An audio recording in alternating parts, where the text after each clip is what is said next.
আসসালামু আলাইকুম সুপ্রিয় শিক্ষার্থীরা, আশা করি তোমরা সকলেই ভালো আছো। আজকে আমরা অষ্টম শ্রেণীর ডিজিটাল প্রযুক্তি বইয়ের শিখন অভিজ্ঞতা 1 থেকে সেশন 2 নিয়ে আলোচনা করব। ঠিক আছে, এখন তোমাদের বইয়ের যে সব প্র্যাকটিক্যাল কাজ আছে সেগুলোও আমরা আমাদের প্লেলিস্টে আপলোড করতে থাকবো। ঠিক আছে, তোমরা আমার প্লেলিস্টের সঙ্গে থেকো। ওকে, চলো যাই পরে আসি। সেশন 2, কন্টেন্টের ভিন্নতা। আমরা আমাদের তৈরি গুগল ফর্মটি নিশ্চয়ই পরিচিত জনদের কাছে পাঠিয়ে দিয়েছি। আমরা সেশন 1-এ কিন্তু আমরা একটা ফর্ম তৈরি করেছিলাম, সেটা কি করেছি আমরা পরিচিত জনদের কাছে পাঠিয়ে দিয়েছি। ফর্ম এর মাধ্যমে কিছু তথ্য আসবে যা আমরা তাদের যাচাই করে দিব। এর মধ্যে আমরা কিছু সময় পাবো, যে সময়ের মধ্যে আমরা নিজেরা জেনে নিব কিভাবে যে কোনো তথ্যকে যাচাই করতে হয়, মানে কিভাবে একটা তথ্যকে যাচাই করতে হয় সেটা আমরা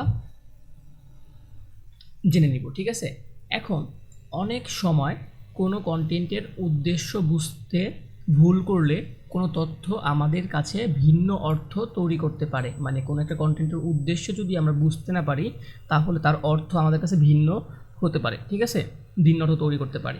আচ্ছা, তাই ভিন্ন ভিন্ন কন্টেন্টের উদ্দেশ্য যে আলাদা হয় তা আমরা বুঝে নেওয়ার চেষ্টা করি। মানে আমাদের যে ভিন্ন ভিন্ন কন্টেন্ট থাকে সেটার উদ্দেশ্য যে আলাদা সেটা বুঝে নেওয়ার চেষ্টা করব এখন। ঠিক আছে, এখন বলছে কি তথ্য প্রচার। নিরপেক্ষ তথ্য প্রচারের জন্য যে ধরনের কন্টেন্ট ব্যবহার করা হয় সেগুলো হলো সংবাদপত্র বা টেলিভিশনের প্রতিবেদন, অনুসন্ধানী প্রতিবেদন, ব্রেকিং নিউজ, অনলাইন সংবাদ ইত্যাদি।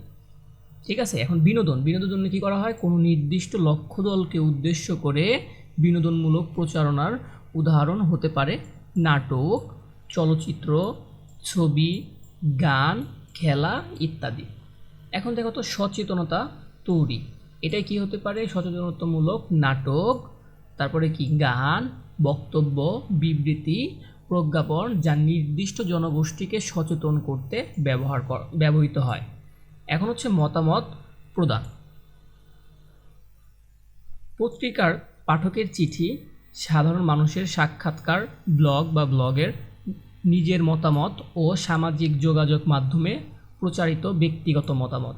এখন বলেছে ব্যবসায়িক উদ্দেশ্যে প্রচারণা, মানে এক ব্যবসায়িক উদ্দেশ্য প্রচারণা, মানে প্রচারণা কীভাবে করবো তুমি, তখন কি টেলিভিশন, পত্রিকা, সামাজিক যোগাযোগ মাধ্যমে বিজ্ঞাপন, কোনো নির্দিষ্ট একটি পণ্য বা সেবার উপর তৈরি ইতিবাচক সংবাদ প্রতিবেদন, কোনো নির্দিষ্ট একটি পণ্য সম্পর্কে কোনো বিখ্যাত ব্যক্তির ইতিবাচক বক্তব্য। এখন বলেছে কি নিচের ছকে কিছু নির্দিষ্ট কন্টেন্ট এবং এগুলোর উদ্দেশ্য দেওয়া আছে। ডান পাশের ঘরে আমার দেখা এই ধরনের একটি কন্টেন্টের নাম লিখব।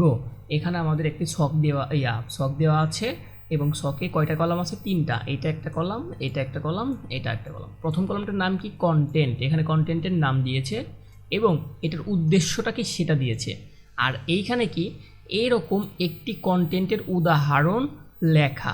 ঠিক আছে, আর তোমাকে উদাহরণস্বরূপ 3টি করে দেওয়া আছে। যেমন দেখো নাটক বা ফ্রিকশন, এটা কি একটা উদ্দেশ্যটা কি, নাটক বা ফ্রিকশনের উদ্দেশ্যই হচ্ছে বিনোদন।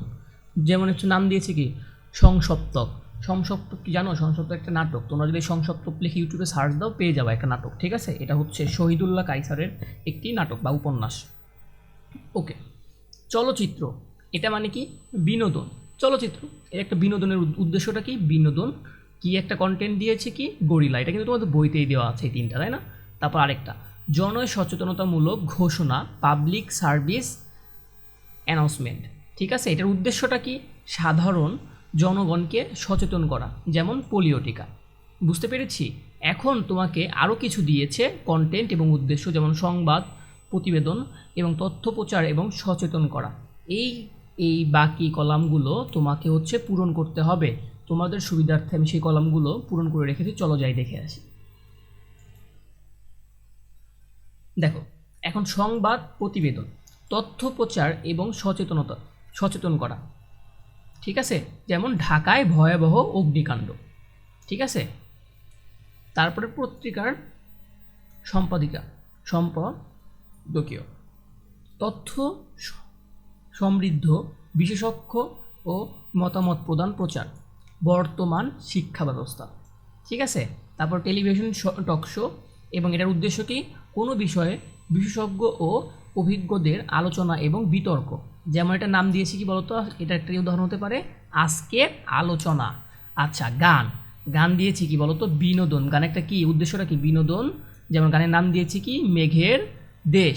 তুমি এখানে তোমার যে কোনো গানের নাম দিতে পারো, কোনো সমস্যা নেই, ঠিক আছে। তারপরে সামাজিক যোগাযোগ মাধ্যমে ব্যক্তিগত অ্যাকাউন্ট থেকে স্ট্যাটাস, ভিডিও, ছবি। মানে কি, সামাজিক যোগাযোগ মাধ্যম কি বলতো, আমাদের নিজস্ব কি ইউটিউব চ্যানেল বা তারপরে কি ফেসবুক অ্যাকাউন্ট থাকে, এগুলো কি সামাজিক যোগাযোগ মাধ্যম না? ইনস্টাগ্রাম থাকে, সেইখানে তুমি কি ব্যক্তিগত কি ছবি, ভিডিও পোস্ট করো না? এটা কি ব্যক্তিগত মতামত প্রদান উদ্দেশ্য। যেমন তুমি একটা কি দিয়েছো, এটার কোন উদাহরণ হতে পারে কি, বান্দরবনের বিভিন্ন প্রাকৃতিক দৃশ্য, ঠিক আছে। এখন ব্লগ, দেখো তো, ব্যক্তিগত মতামত, অভিজ্ঞতা বিনিময়। ব্লগে কি করা হয়, ব্যক্তিগত মতামত বা অভিজ্ঞতা বিনিময়, এটার উদ্দেশ্য, ঠিক আছে। যেমন কি বলেছো, প্রকৃতির মাঝে হারিয়ে যাওয়া বান্দরবনের ভ্রমণ কাহিনী, মানে তুমি বান্দরবন ভ্রমণ কাহিনী নিয়ে একটা ব্লগ লিখছো। তারপর ঐতিহাসিক ঘটনা নিয়ে বই, ঐতিহাসিক, এটার উদ্দেশ্যটা কি দেখো তো, ঐতিহাসিক তথ্য প্রচার। কী হতে পারে বলো তো, মুক্তিযুদ্ধের ইতিহাস, ঠিক আছে। আশা করি তোমরা বুঝে গেছো। চলো যাই পরেরটুকু পড়ি। এখন হচ্ছে,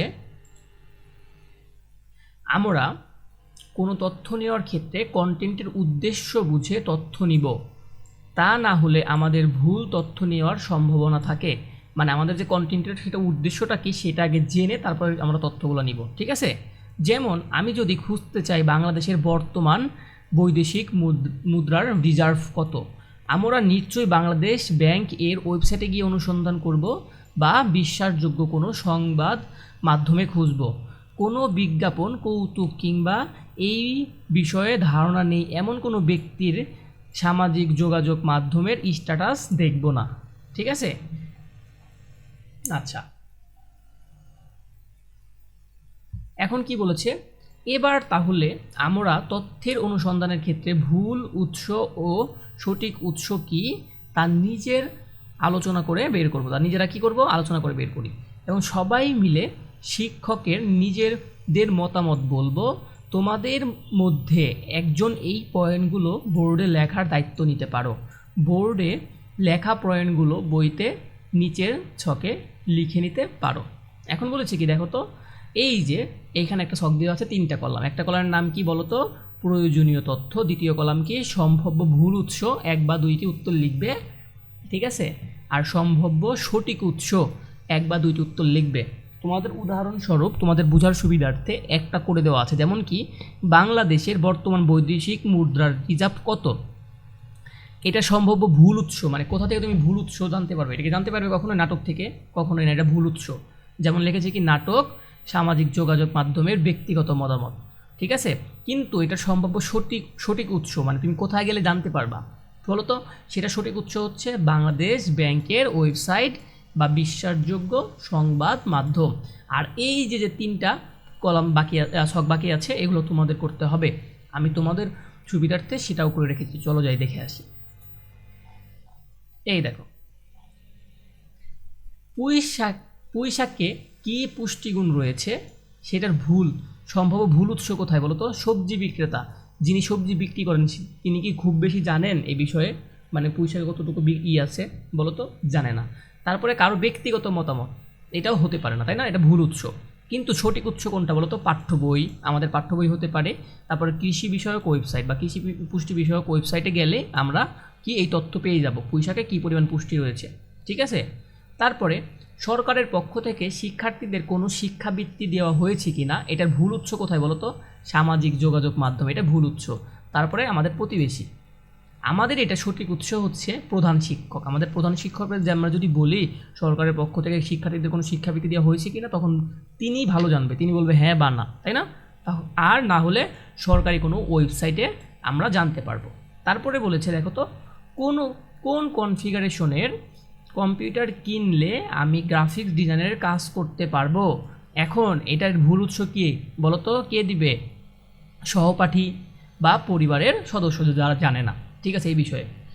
এটা সঠিক উৎস হতে পারে কি গ্রাফিক ডিজাইনার। যিনি গ্রাফিক ডিজাইনার তিনিই তো বলতে পারবেন এই কনফিগারেশন কী কী কনফিগারেশন লাগবে, তাহলে তুমি কম্পিউটার দিয়ে হচ্ছে গ্রাফিক ডিজাইন করতে পারবা। বা কি কম্পিউটার বিক্রেতা, মানে যিনি কম্পিউটার বিক্রি করেন তাকেও যদি তুমি বলো আমি গ্রাফিক ডিজাইনার করব এই কম্পিউটার দিয়ে, আমাকে সেই কনফিগারেশনের একটা মডেল দেখান, তখন সে দেখাবে। ঠিক আছে, তাহলে এগুলো হচ্ছে সঠিক উৎস। আশা করি তোমরা বুঝে গেছো। ঠিক আছে, আমরা এখন দেখো আমাদের সঠিক তথ্য অনুসন্ধান করতে পারা এখন অনেকটা সহজ হয়ে যাচ্ছে। দেখো এখন সঠিক উৎস কোথায় সেটা আমরা অনুসন্ধান করতে গেলে আমাদের সহজ হয়ে গেছে না? ভুল তথ্য দিয়ে যেন আমরা প্রভাবিত না হয়ে যাই সে ব্যাপারে সচেতন হয়ে যাচ্ছি। আগামী দিনের প্রস্তুতি, আমাদের আগামী দিনের প্রস্তুতি হচ্ছে আমরা বাড়িতে গিয়ে 2টি নাটক দেখব এবং 2টি সংবাদ প্রতিবেদন দেখব বা পড়ব। আমাদের যাদের রোল নং অথবা আইডি জোড় সংখ্যা দিয়ে তারা ভুল তথ্যের ক্ষতিকর প্রভাব বিষয়ে একটি নাটকের স্ক্রিপ্ট লিখব। আর শ্রেণীকক্ষে তোমাদের যাদের রোল নং অথবা আইডি বিজোড় সংখ্যা দিয়ে তারা ভুল তথ্যের ক্ষতিকর প্রভাব বিষয়ের একটি সংবাদ প্রতিবেদন লিখব। আশা করি তোমরা বুঝে গেছো। আজকের মতো এই পর্যন্তই। আগামী দিন দেখা হবে সেশন 3 নিয়ে। ভালো থাকবে। ধন্যবাদ সকলকে।